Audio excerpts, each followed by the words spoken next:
$300. I stared at the HOA fine in disbelief, my blood absolutely boiling. They were fining me for building a road on my own land. A 300-foot access road I designed myself as a civil engineer, fully permitted by the county.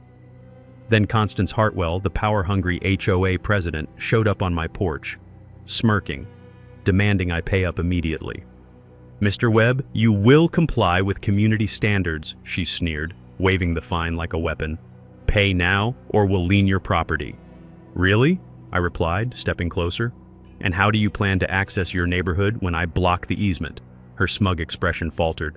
"What easement?" "The one and only road giving your entire 47-home subdivision legal access to the highway, the one running through my corner property." She thought she was shaking me down for $300. She actually just handed me the power to make her whole neighborhood worthless overnight. Comment your state if you've ever dealt with a crazy HOA. Let me tell you how a $300 HOA fine turned into the biggest mistake of one woman's political career. 6 months ago, I was Marcus Webb, freshly divorced civil engineer, sitting in an empty apartment staring at papers that cut my life in half.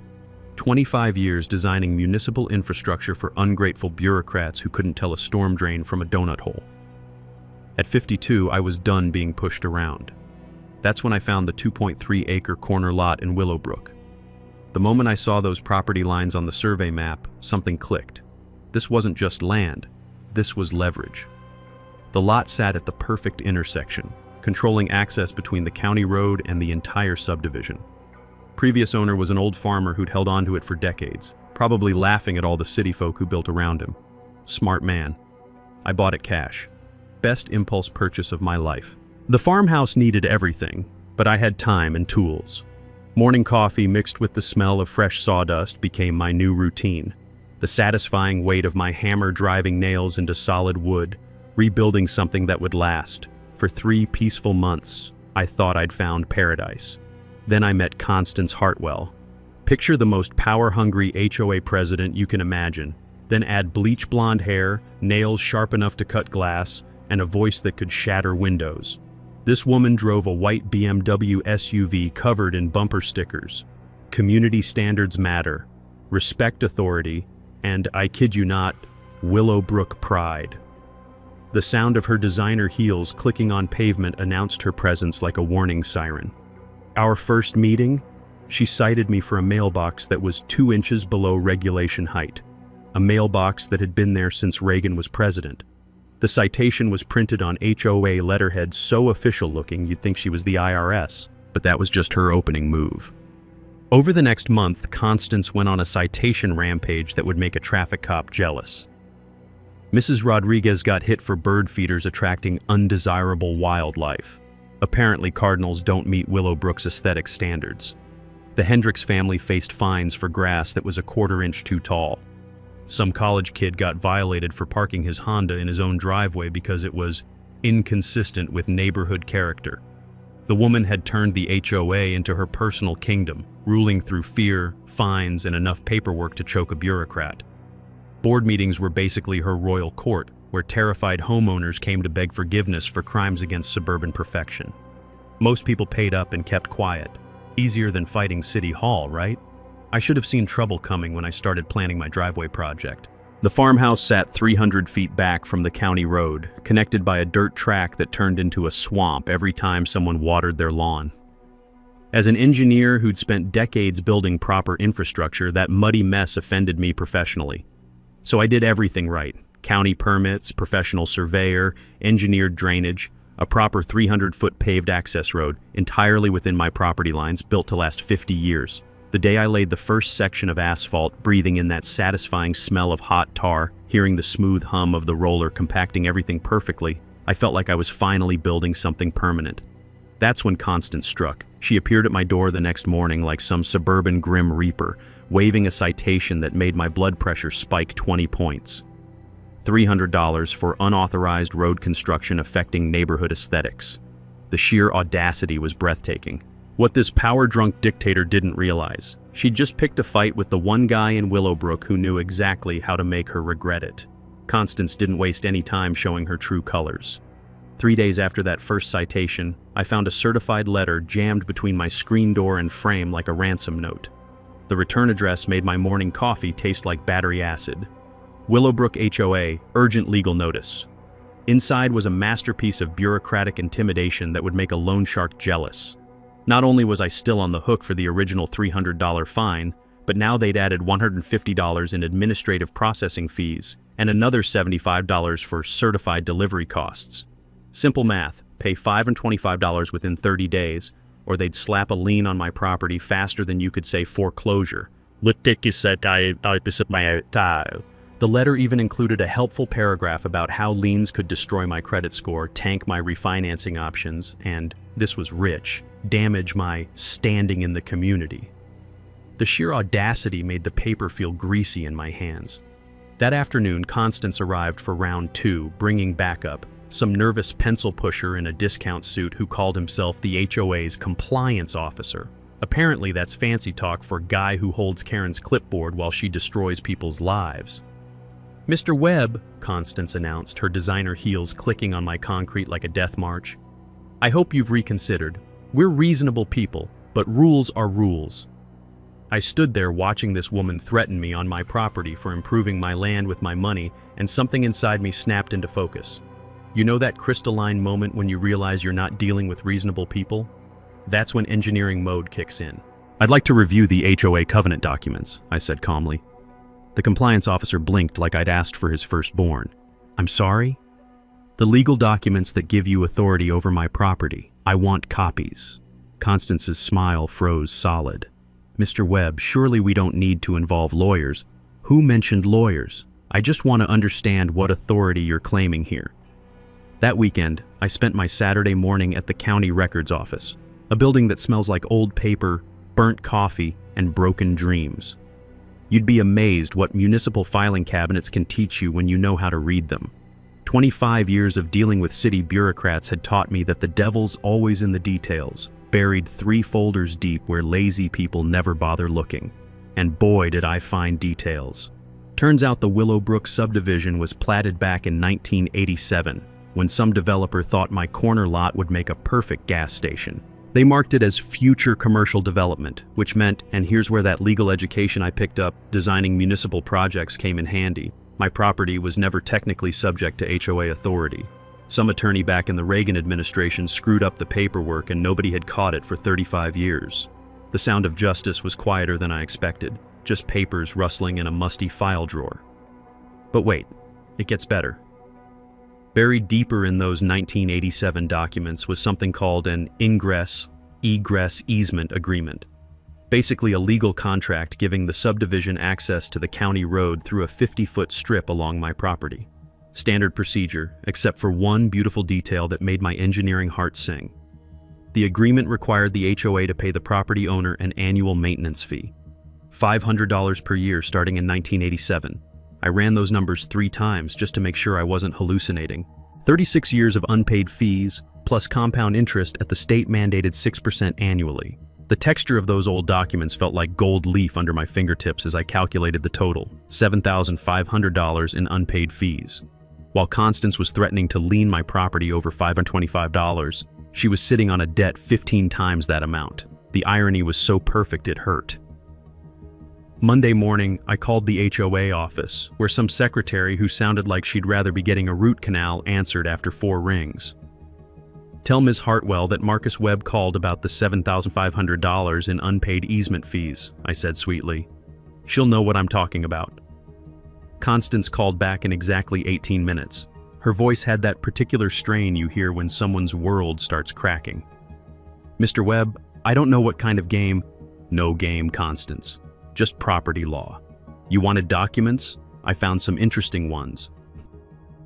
That evening, my neighbor Elena Rodriguez came over with homemade tamales and a story that made everything click into place. The smell of corn masa and perfectly spiced meat filled my kitchen while she told me about 3 years of Constance's systematic harassment. Bogus fines for garden decorations, mailbox colors, even the number of cars in her driveway during family gatherings. "She targets people who can't fight back," Elena said, watching her kids play safely in my fenced yard. "Single moms, immigrants, anyone who doesn't look like her vision of suburbia." That's when I made the decision that would change everything. The next morning, I sent Constance a certified letter of my own. 1 page, professionally formatted, with 30 days to pay those easement fees or face legal action. Her response came faster than an allergic reaction. Constance's retaliation came swift and vicious, like a rattlesnake with a law degree. Within 48 hours of my easement fee demand, she'd filed a formal complaint with the county zoning board, claiming my driveway violated setback requirements. The smell of desperation was thick as truck exhaust, never mind that I had permits, inspections, and approvals from 3 different county officials. But that was just her opening move. The real sucker punch came when my phone started ringing with confused clients. Apparently, Constance had been making her own calls, casually suggesting to anyone who'd listen that I was unreliable and the type of contractor who sues people over coffee temperature. Marcus? Tom Bradley from the county supervisor's office sounded genuinely puzzled. Got a weird call about you today. Some HOA lady claiming you're difficult to work with. What's she smoking?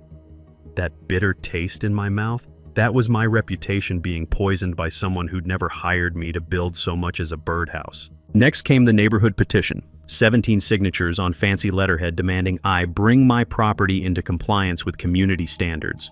She'd gone door to door like some suburban missionary, collecting names from people who'd never even seen my driveway but were terrified of ending up on her hit list. I found it taped to my front door Tuesday morning, the paper soggy with dew and that particular stickiness that makes everything feel contaminated. The texture felt slimy between my fingers, like handling something diseased. But here's what Constance didn't realize. Every escalation from her side gave me more ammunition for my counterattack. I hired the best surveyor in the county, old school guy named Pete, who'd been mapping property lines since before satellites existed. Cost me $2,200, but when you're building a legal case, precision is everything. Pete's equipment could pinpoint property boundaries to within 2 inches, and what we discovered was absolutely beautiful. The HOA had been illegally dumping on my property for years. Those neat piles of brush, grass clippings, and construction debris that appeared after every community cleanup, all sitting 15 feet inside my property line. We're talking about systematic trespassing that, in civil court, could cost them about $500 per incident under state property law. I'd learned this trick during my municipal days. Most people don't realize that unauthorized dumping on private property carries automatic daily fines that compound faster than credit card debt. 1 pile of yard waste becomes a $15,000 lawsuit if you document it properly. The sound of Pete's surveying equipment beeping as it confirmed coordinates was like listening to a cash register ring up justice. But the real masterpiece came when I installed trail cameras. Professional-grade hunting cams with night vision, motion sensors, and GPS timestamps. Within 1 week, I had dozens of crystal-clear photos showing Constance's compliance officer cutting across my land to access the subdivision's back entrance, saving himself maybe 60 seconds of driving around the block. Each photograph was potential evidence in a trespassing lawsuit. Date stamps, facial recognition quality, GPS coordinates embedded in the metadata. Any halfway decent attorney could turn those images into a settlement check with more zeros than Constance's IQ. Meanwhile, she was making increasingly desperate moves at county zoning meetings, showing up with her petition brigade like some kind of suburban militia. The cheap perfume cloud announced their arrival 3 minutes before they walked through the door.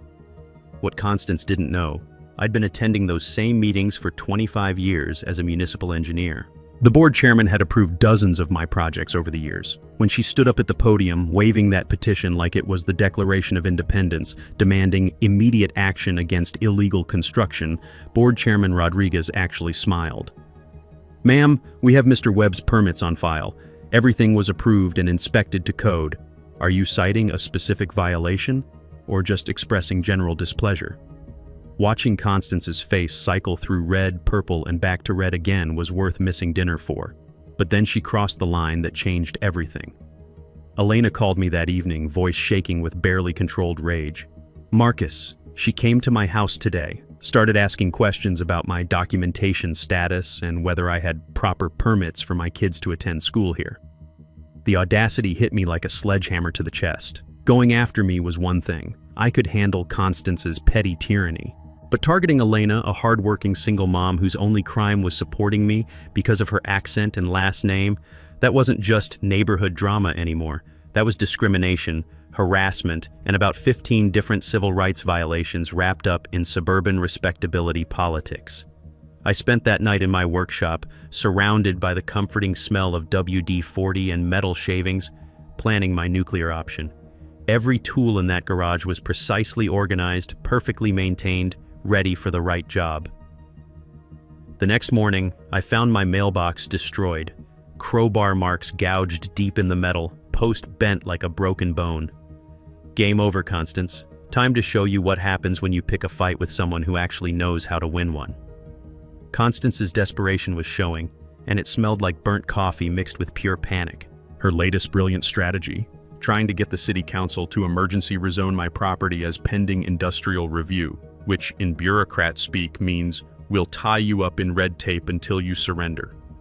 She actually submitted a 12-page petition claiming my heavy construction activities posed a threat to residential safety standards. Heavy construction activities. I'd paved a driveway. But her real masterpiece was the traffic warfare campaign. Every morning during rush hour, Constance would park HOA vehicles across the easement entrance for safety inspections. Picture a white pickup with official HOA business magnets blocking 47 families from getting to work while she stood there with a clipboard, pretending to measure things.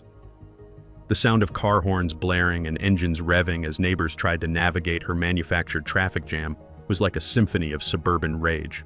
Pure psychological warfare designed to make everyone blame me for their inconvenience instead of her for creating it. Diabolical, in a pathetic kind of way. While Constance played traffic dictator, I was doing what engineers do best, gathering data. Freedom of Information Act requests are beautiful tools when you know how to use them. Most people don't realize that HOA financial records are technically public documents if you ask the right way. What I found made my blood pressure spike like a faulty pressure gauge. The HOA was $23,000 behind on road maintenance, roads that were legally their responsibility to keep up to municipal code. They owed another $8,000 to the landscaping company and hadn't paid insurance premiums in 4 months. But the real smoking gun was hiding in the administrative expenses line.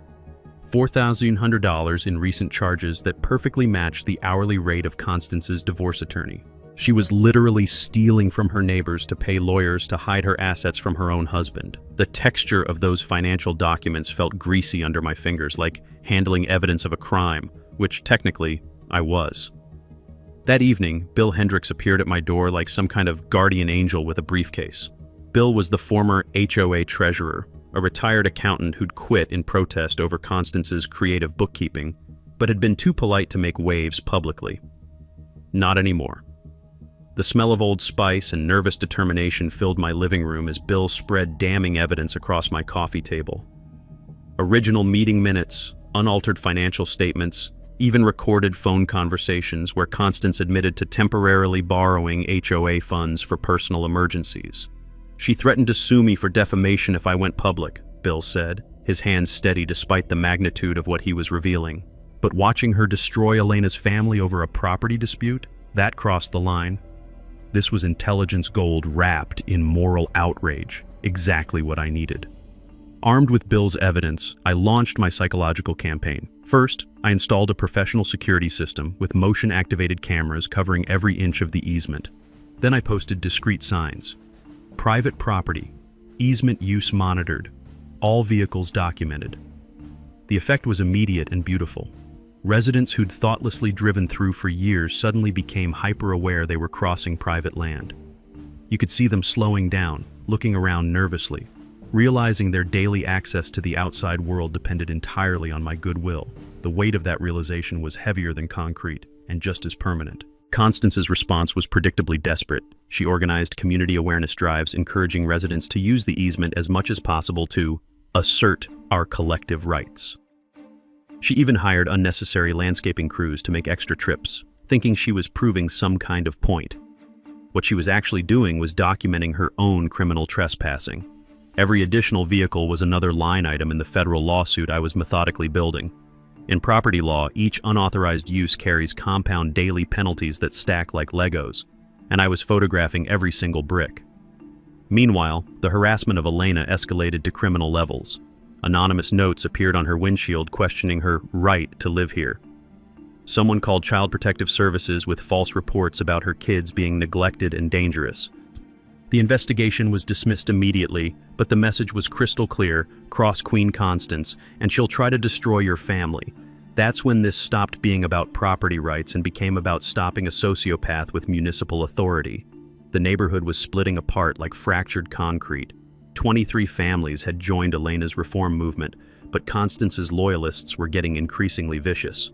The sound of angry voices echoed across backyards during evening gatherings, decades-old friendships ending over HOA politics. Property values were tanking as word spread about Willowbrook's access crisis. Real estate agents started steering clients toward other subdivisions, whispering about legal complications and neighborhood instability. My phone rang constantly with attorneys offering to take my case pro bono, sensing the kind of settlement numbers that make law firms salivate. Everyone could smell the lawsuit brewing like storm clouds gathering before a tornado. Constance had declared total war on the wrong engineer. Time to show her what happens when you bring a clipboard to a nuclear fight. The countdown to her destruction was about to begin. Everything changed the day I found the legal nuclear bomb buried in 40-year-old city records. I'd been spending my evenings at the municipal archives, digging through dusty filing cabinets that smelled like old paper and bureaucratic neglect. Most people would have given up after 3 days of squinting at faded photocopies. But 25 years of engineering had taught me that the devil lives in details other people ignore. That's when I found it. A 1987 city ordinance tucked between zoning amendments and water rights disputes. Perpetual access maintenance requirements for agricultural conversion subdivisions. Dry legal language that would put most people to sleep. But to my engineer's eye, it was pure gold. The ordinance was crystal clear. Any subdivision built on former farmland had to maintain their access roads to municipal standards. Potholes, drainage failures, faded signage, substandard surfaces, any violation could trigger immediate zoning revocation. The city could legally shut down residential status for the entire neighborhood, without appeal, without negotiation, without mercy. The sound of pages rustling in that silent archive room was like listening to Constance's political obituary being written in real time. But here's where it got beautiful. Willowbrook's main access road was a municipal code disaster. Potholes deep enough to swallow a mailbox, drainage so poor it flooded when someone overwatered their petunias, and road signs so faded you couldn't read them with night vision goggles. I'd been driving over those violations for months, feeling my truck bounce like a paint mixer, never realizing I was documenting grounds for shutting down the entire subdivision. The texture of that ordinance paper felt electric under my fingertips, like holding a loaded weapon.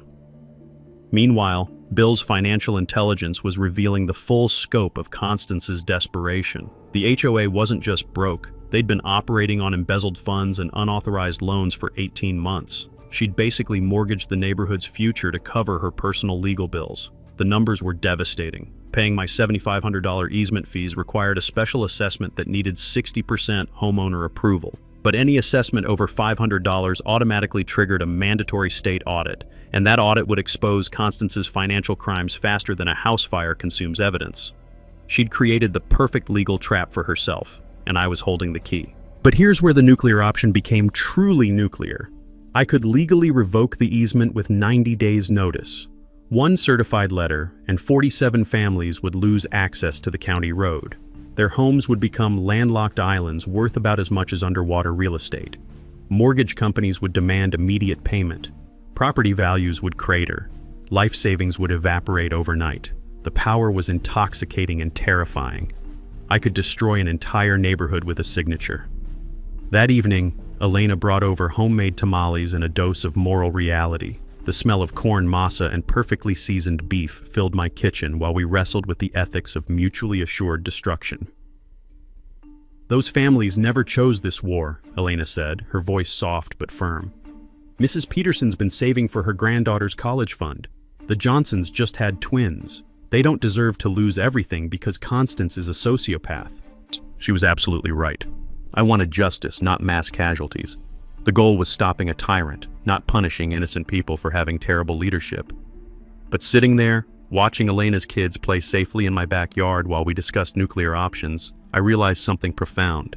Sometimes the threat of ultimate power is more effective than using it. Constance had ruled through fear for years because nobody had the leverage to stop her. Now someone did. I drafted my ultimatum: 60 days to pay the easement fees, remove Constance from power, and implement complete financial transparency. Meet those terms, or watch their neighborhood become worthless overnight. The countdown to her destruction was ticking louder than a time bomb. Time to find out if Constance was smart enough to surrender or stupid enough to call my bluff. Building the perfect revenge required the same methodical precision I'd used designing municipal water systems. Except this time, I was engineering Constance's political destruction. The centerpiece was an automated gate system that would look like reasonable security to any casual observer, but function as absolute access control in my hands. Solar-powered, remote-controlled, with magnetic card reader technology that could track every vehicle entering or leaving the subdivision. 3 access levels: emergency services, always open because I'm not a monster; residents, controlled through cards I could activate or deactivate remotely; and service vehicles, scheduled through my approval. The whole system costs $3,200, but when you're building leverage over 47 families, quality hardware is worth the investment. Installation day was nerve-wracking and satisfying in equal measure. The rhythmic beeping of backup alarms as concrete trucks poured footings, the metallic clang of steel posts being set in perfect alignment, the quiet hum of electronic systems coming online, it all sounded like justice being assembled one component at a time. Smart access control systems like this typically cost $5,000 to $8,000 installed, and they're incredibly effective for rural property security. The technology has gotten so reliable that most insurance companies offer discounts for gated access properties. While I was playing with electronics, the legal warfare was escalating beautifully. Sarah had filed the formal breach of contract notice demanding payment within 72 hours, or the 90-day easement revocation period would begin automatically. No negotiations, no extensions, no mercy for people who thought they could steal from property owners. But Constance's response was more desperate than I'd expected. She called an emergency board meeting for that same evening, according to Bill's intelligence reports. Apparently, she spent 2 hours screaming at the other board members about terrorist tactics and illegal extortion, demanding they authorize whatever legal fees were necessary to crush this threat to our community. The texture of panic in her voice, as Bill described it, was smooth and satisfying like polished marble. Meanwhile, Elena was building our grassroots coalition with the kind of strategic brilliance that made me respect her even more. Secret meetings at Miller's Diner became our war room, the smell of coffee and bacon grease mixing with the sound of neighbors planning their first real rebellion against suburban tyranny. 26 households had joined our reform movement, but Elena kept recruiting. She'd organized carpools to county meetings, created phone trees for rapid communication, and somehow managed to keep everyone focused on positive change instead of just destroying Constance. Her daughter Maya's TikTok account documenting HOA abuses had exploded to over 50,000 views, with comments from across the country sharing similar horror stories. Social media was amplifying our local fight into a national conversation about HOA accountability. But the real breakthrough came when I started leveraging my professional network. County Supervisor Tom Bradley admitted he'd been getting HOA abuse complaints district-wide for months. Building Inspector Rodriguez revealed that Constance had tried bribing him with community appreciation gifts, a federal crime that made my property dispute look like a parking ticket. Local newspaper reporter Sarah Salem was already investigating HOA corruption for a larger series on suburban governance. She was practically salivating at the chance to document actual financial crimes and systematic harassment. Every new ally felt like loading another round of ammunition into a legal shotgun pointed directly at Constance's political career. The psychological preparation was just as crucial as the tactical planning. I spent hours practicing staying calm under pressure, anticipating Constance's likely responses to each escalation. Elena helped by role-playing the worst-case scenarios. What if she tries turning neighbors against you? What if she fabricates evidence? What if she gets physical? Each potential crisis got a planned response, rehearsed until my reactions became automatic. My morning routine became a ritual of methodical justice. Black coffee at 5 a.m., reviewing security footage from overnight, updating evidence databases, and checking that all systems were ready for whatever Constance might try next. The soft blue glow of computer screens in pre-dawn darkness became the color of inevitable victory, but the most satisfying part was watching Constance's support network crumble in real time. Bill reported that board meetings had devolved into screaming matches, with Constance alienating her few remaining allies through increasingly paranoid accusations. She'd started accusing longtime neighbors of being infiltrators and saboteurs. The woman was cracking under pressure, making exactly the kind of erratic decisions that would justify everything I was about to do to her. 3 weeks into implementation, every piece was in position. Gate system operational and tested. Legal documentation filed and served. Community coalition organized and motivated. Media contacts briefed and standing by. Financial evidence compiled and weaponized. All that remained was waiting for Constance to make her final, desperate mistake. The one that would give me the perfect justification to destroy her completely. The trap was set with engineering precision. Now I just had to watch her walk straight into it, dragging her corruption and arrogance behind her like the chains she'd forged for herself. Game time was finally here. The moment of truth came at 6:47 a.m. on a Tuesday morning, when I activated the gate that would transform 47 families into my unwilling negotiating partners. Installation had been completed in darkness, and now I stood watching steel and silicon transform raw power into elegant control. The soft mechanical hum of servo motors, the satisfying metallic click of magnetic locks engaging, it sounded like justice being assembled one precision component at a time. By 7:30 a.m., the first commuter discovered that their daily routine had fundamentally changed. Car doors slammed like gunshots as confused residents gathered around my gate, reading the professionally printed sign, "Automated Access Control, contact HOA for resident cards, emergency services always admitted." The smell of morning coffee mixed with automotive exhaust and mounting frustration hung in the air like a toxic cloud of suburban inconvenience. Constance arrived at 8:15 a.m. like a natural disaster making landfall, her BMW sliding to a stop in a spray of gravel and pure rage. The rapid staccato of designer heels on asphalt announced her approach as she stormed toward the gate with the fury of a woman whose entire worldview was crumbling. "What the hell do you think you're doing?" she screamed, her voice hitting that frequency that makes toddlers cry and property values drop. "You can't kidnap an entire neighborhood."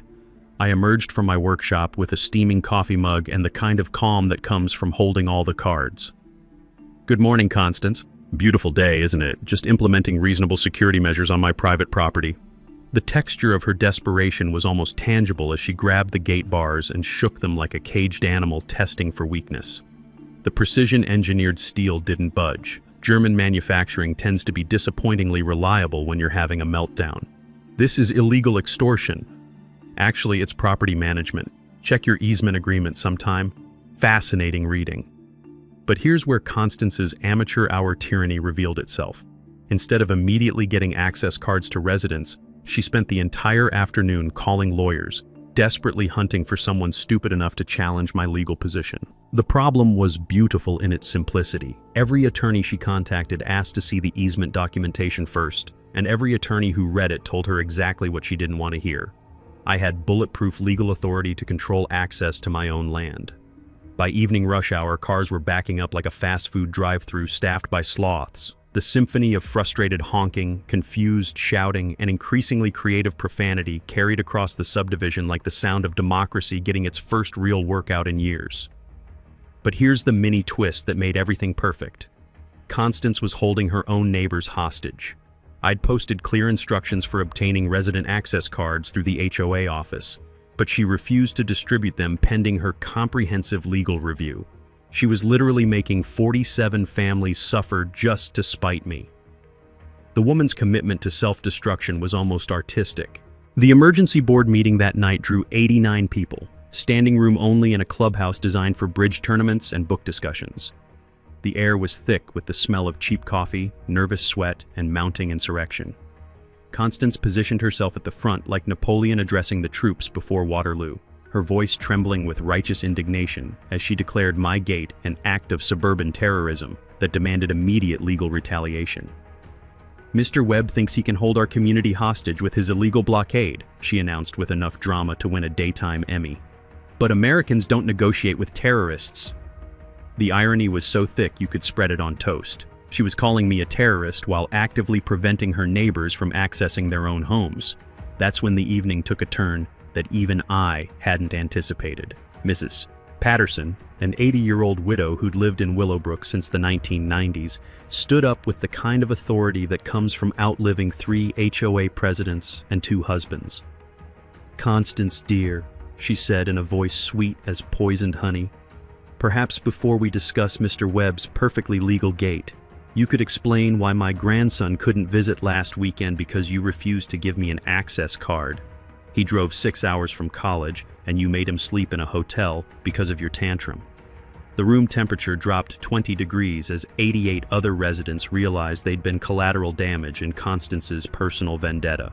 Elena's Reform Coalition came prepared with their own bombshells. Documented evidence of Constance blocking access cards out of pure spite, financial records showing unpaid bills while she authorized her own legal fees, and testimony from residents who'd been harassed for supporting reform. By 9 p.m., even Constance's most loyal supporters were quietly slipping toward the exits like rats, abandoning a sinking yacht. The meeting dissolved into open rebellion, with multiple calls for immediate resignation and complete financial audits. Local news crews had arrived after Sarah Salem's article went viral, and suddenly Constance found herself explaining her access-blocking strategy to reporters who specialized in making public officials look like idiots on television. The trap had been sprung perfectly. Now came the final act of her political suicide. Cornered animals are dangerous, and Constance proved she was willing to go full feral to save her crumbling empire. Her first move came at 2:47 a.m. on Thursday morning, a pathetic attempt at sabotage captured in high-definition clarity by my trail cameras. The sound of bolt cutters striking steel echoed through the darkness as she tried to cut the gate's power cables, her white pajamas glowing like a beacon of criminal stupidity under the infrared sensors. Watching the footage later was pure entertainment. Constance, crouched beside my gate in designer sleepwear and fuzzy slippers, frantically sawing at reinforced electrical conduit with hardware store bolt cutters. The metallic scraping sounds mixed with her increasingly frustrated grunting as she discovered that engineers tend to protect critical infrastructure from amateur vandalism. What she didn't realize was that the entire system ran on buried cables with backup power cells. Even if she'd succeeded, the gate would have stayed locked and the cameras would have kept recording her felony destruction of property. By sunrise, I had crystal clear evidence of attempted sabotage, trespassing, and enough criminal charges to make her legal troubles multiply like rabbits in springtime. But Constance's desperation was just getting started. Over the next week, she launched a character assassination campaign that would have impressed Stalin's propaganda ministry. Suddenly, rumors were circulating about my mental stability, my history of violent behavior, and my alleged connections to anti-government extremist groups. The smell of desperation was thick as motor oil as she made her rounds, whispering poison in neighbors' ears about how I was clearly unstable and probably dangerous. According to Elena's intelligence network, Constance was telling anyone who'd listen that I kept suspicious chemicals in my workshop and had been making threatening phone calls to board members. All lies. But desperate people don't worry about truth when their world is collapsing. Her masterpiece of malicious creativity came when she filed false police reports claiming suspicious activity at my property. 3 different calls in 5 days, reports of strange lights and sounds from my workshop, complaints about unusual vehicular traffic on my driveway, and my personal favorite, a claim that I was stockpiling weapons and explosives. The texture of those police encounters was smooth and professional, like dealing with competent people who'd seen this kind of nonsense before. Officer Martinez responded to all 3 calls with the weary patience of someone who'd handled plenty of neighbor disputes turned ugly. "Mr. Webb," he said during the 3rd visit, standing in my workshop surrounded by perfectly normal contractor tools. "I'm guessing this is related to your HOA situation?" "Safe guess," I replied, handing him coffee and the documentation proving Constance's harassment campaign. She's trying to manufacture a criminal case because the legal one isn't going her way. Meanwhile, Constance had hired a new attorney with money the HOA didn't have, some ambulance chaser from the next county who specialized in quick settlements and intimidation tactics. The guy showed up at my door wearing a cheap suit that smelled like desperation and cigarettes, demanding I cease and desist all harassment of his client. I invited him in for coffee, and an education in property law that sent him scurrying back to his strip mall office faster than a cockroach when the lights come on. But the real escalation came when Constance crossed the line that turned this from neighborhood drama into something much darker. Elena called me Thursday evening, voice shaking with controlled fury. "Marcus, she's gone after my kids." Apparently, Constance had called Child Protective Services, claiming Elena's children were neglected and potentially endangered due to her involvement in anti-community activities. She'd also contacted the school district questioning whether Elena's kids were legally authorized to attend local schools. The taste of absolute rage is metallic and bitter, like blood from biting your tongue to keep from saying something that'll land you in jail. Going after me was fair game. Targeting Elena was crossing a line. But using government agencies to harass innocent children? That was declaring war on everything decent about civilization. That night, I sat in my workshop surrounded by the comforting smell of WD-40 and precision tools, planning Constance's complete and total destruction. Every implement in that space was perfectly organized, meticulously maintained, ready for whatever job required absolute precision. The surveillance cameras had captured her attempted sabotage. The financial records documented her embezzlement. The legal documentation proved her violation of property rights.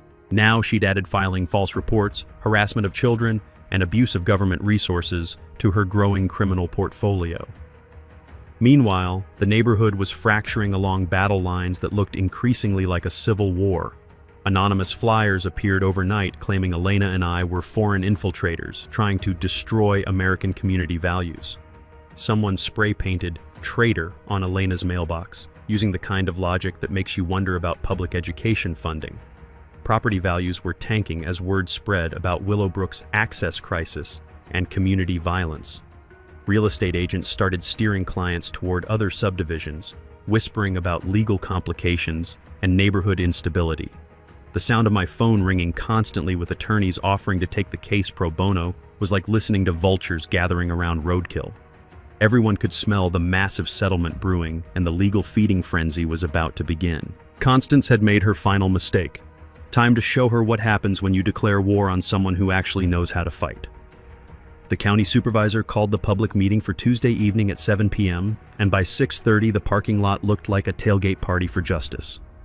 127 people packed into the county building's main conference room, every folding chair occupied, people standing 3 deep along the walls, the smell of nervous anticipation mixing with burnt coffee, and the kind of tension that makes fluorescent lights seem to hum louder. Local news crews had set up in the back, cameras rolling as reporters prepared to document what everyone sensed would be the final chapter of Willowbrook's civil war. The metallic click of camera equipment being adjusted sounded like weapons being readied for battle. I'd spent 3 days preparing my presentation with the methodical precision that 25 years of engineering had drilled into my DNA. Professional slideshow, organized evidence packets, timeline documentation that read like a criminal indictment. Every photo time-stamped, every financial record cross-referenced, every legal violation cataloged with the kind of attention to detail that makes courtroom attorneys weep with joy. The texture of those evidence folders felt like holding ammunition for justice.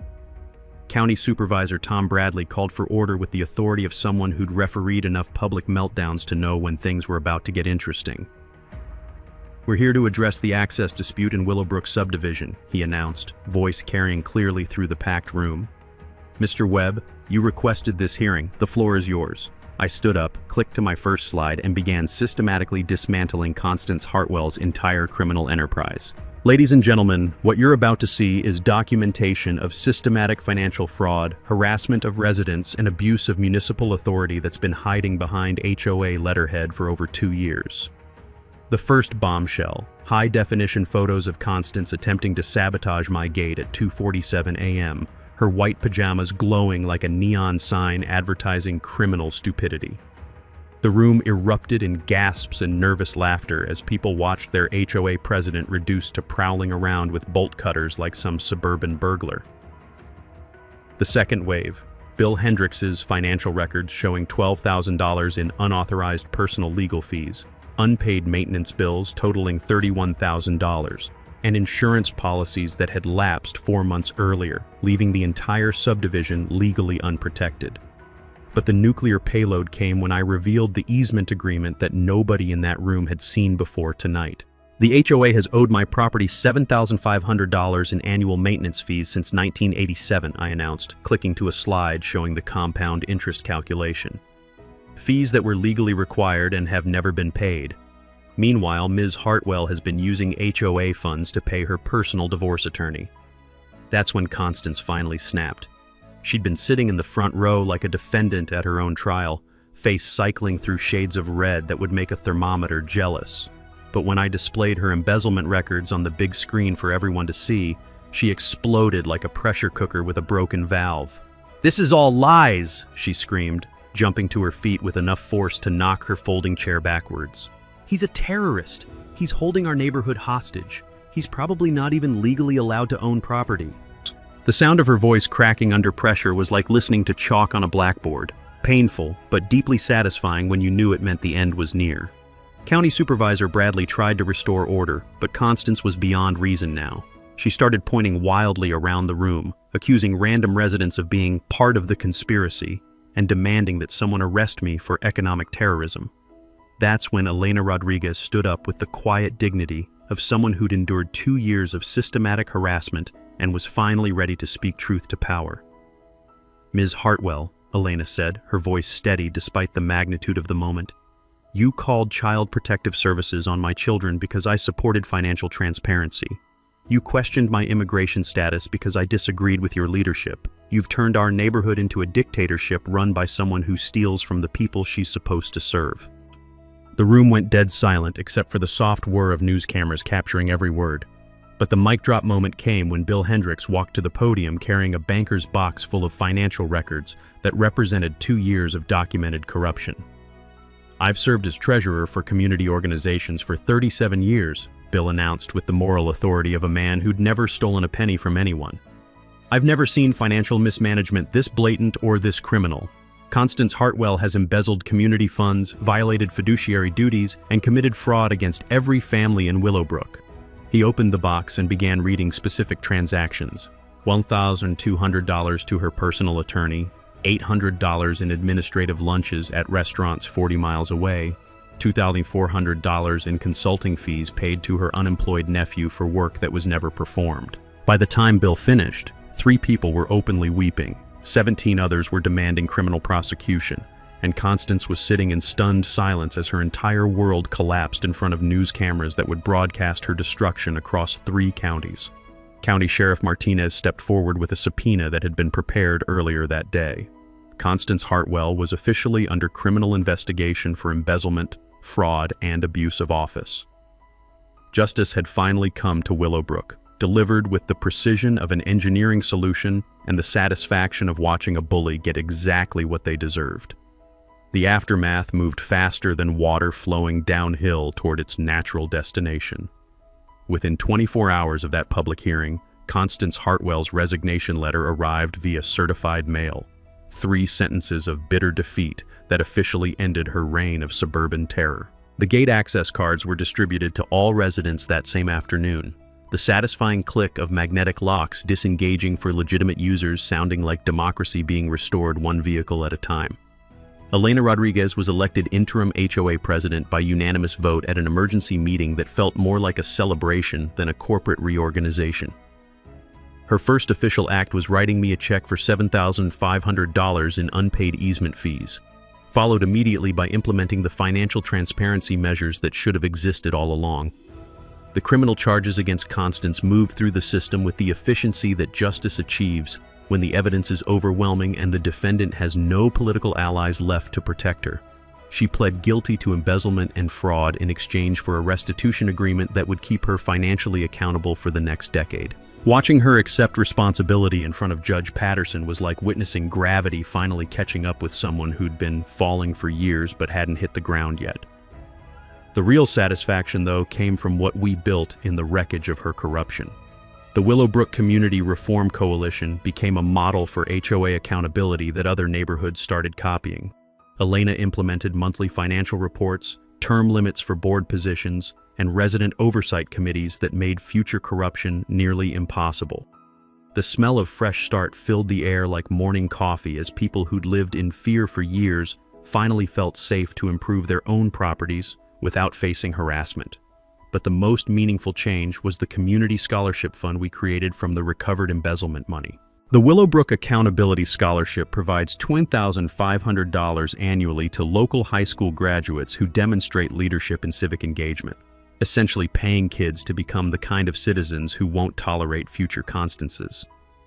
Elena's daughter Maya was the first recipient, her TikTok documentation of HOA abuses having evolved into a genuine passion for investigative journalism.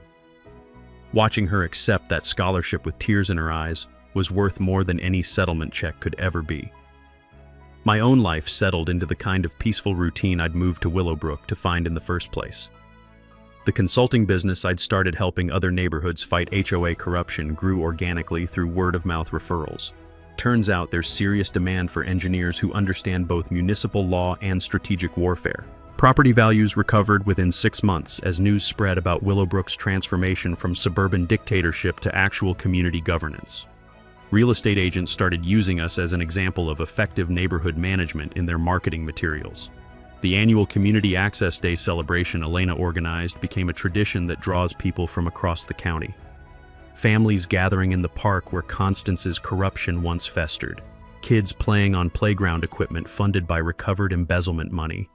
The sound of laughter replacing years of whispered complaints about arbitrary fines. The texture of genuine community feels different than manufactured conformity, warmer, more organic, built on mutual respect instead of fear. 6 months later, I installed a community garden where the old HOA office used to stand.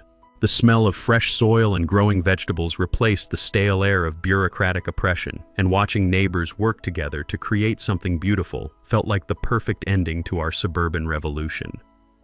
Bill Hendricks returned as treasurer with new oversight responsibilities that make embezzlement nearly impossible.